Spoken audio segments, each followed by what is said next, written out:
Le Conseil des ministres est réuni aujourd'hui avec donc en présentiel pour la majorité des membres du gouvernement et quelques ministres quand même qui étaient toujours en vidéoconférence avec nous pour faire le point donc des dossiers inscrits à son ordre du jour. Nous avons consacré une large part donc à la situation de la maladie du coronavirus Covid-19 dans notre pays. Il s'est agi de faire le point de l'épidémie, de faire également le point de la mise en œuvre du protocole au niveau des traitements comme demandé par le gouvernement, de faire le point de la mise en œuvre des mesures prises par le gouvernement pour interrompre la chaîne de transmission communautaire, également de faire le point de la mise en œuvre des mesures d'accompagnement énoncées par son Excellence Roch-Marc Christian Kaboré, président du FASO, le jeudi 2 avril dernier. Le Conseil donc a instruit les ministres pour une célérité dans la mise en œuvre d'un certain nombre de mesures. Vous savez par exemple que pour les boutiques témoins, ça prend un tout petit peu de temps, mais le président du FASO a donné des instructions fermes dessus. Le Conseil a également instruit les ministres pour que des dispositifs soient mis en œuvre afin de préparer, parce qu'il faut qu'on s'y prépare également, la sortie progressive de ces mesures afin de retrouver donc un fonctionnement plus ou moins normal de l'État, lorsque justement les techniciens de la santé nous diront que cela est possible.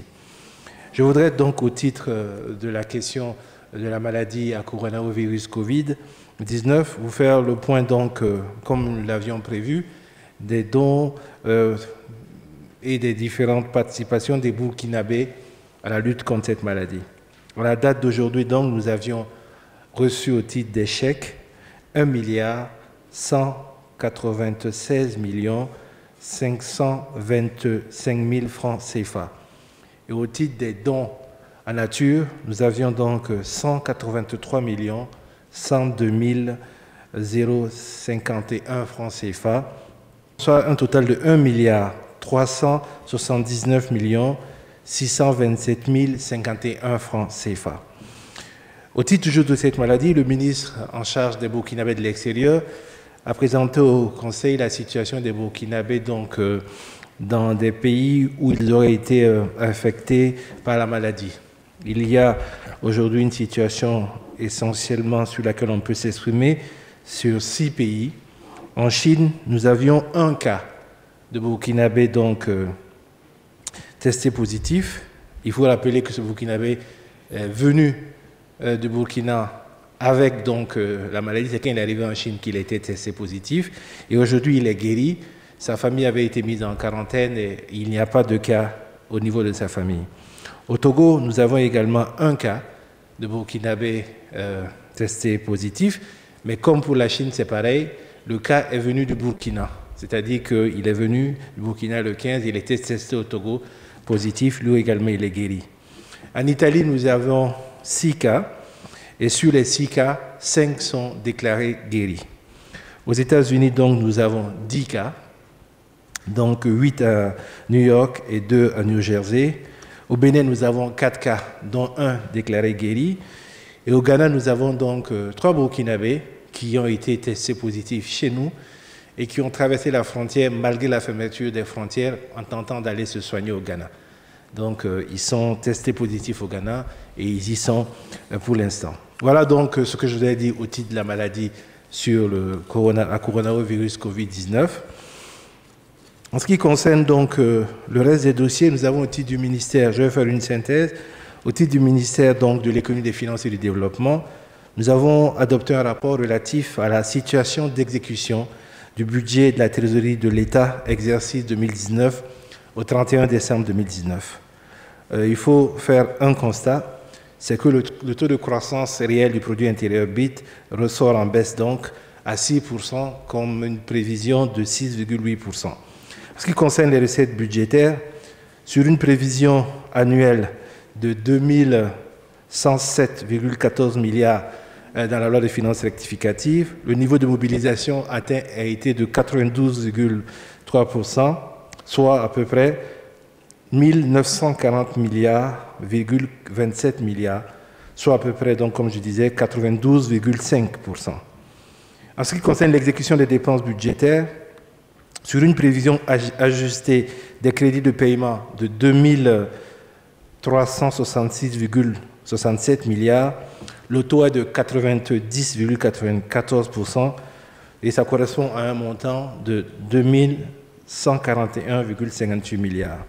Ce rapport donc permet de dégager des directives importantes qui doivent être mises en œuvre au titre donc de l'exécution budgétaire. Au titre donc de la mobilisation des recettes, il faut donc améliorer la mobilisation des recettes extérieures. Elles ont connu en 2019 un fort recul.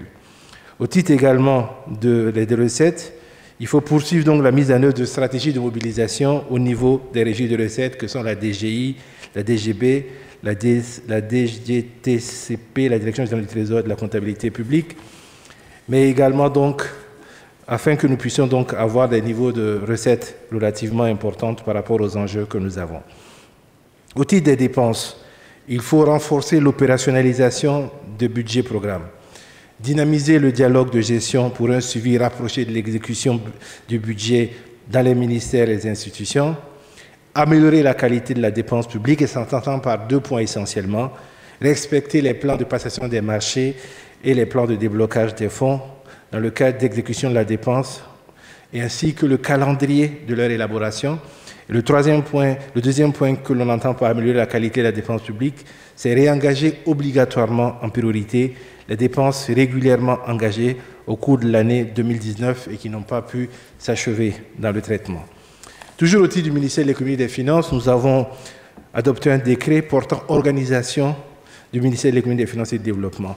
Il y a des innovations majeures, s'y prennent en compte notamment l'évolution même institutionnelle, parce qu'avant c'était les secrétariats, maintenant c'est les ministres délégués.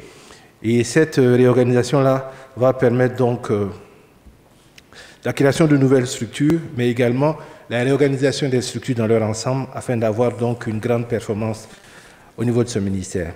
Je voudrais donc m'arrêter sur une communication orale qui a été faite donc par le ministre de l'Agriculture et des Aménagements agro-agricoles. Il a présenté au Conseil la stratégie de lutte contre une invasion de criquets pèlerins. Il faut savoir que depuis le 22 janvier 2020, la FAO donc a attiré l'attention des pays sur la situation acridienne, notamment dans la Corne de l'Afrique. Et à ce jour, les essaims qui sont parfois de plus de 60 km de taille sont au niveau du Soudan du Sud et en Ouganda. Au regard donc de l'ampleur de l'invasion, au regard également de la vitesse de propagation du criquet, il est nécessaire pour notre pays donc de prendre des dispositions pour faire face à cette invasion de criquets pèlerins. Cette stratégie qui a été présentée par le ministre en charge de l'Agriculture va s'appuyer notamment sur l'initiative de la Commission de lutte contre le criquet pèlerin dans la région occidentale qui regroupe 10 pays, dont le Burkina Faso.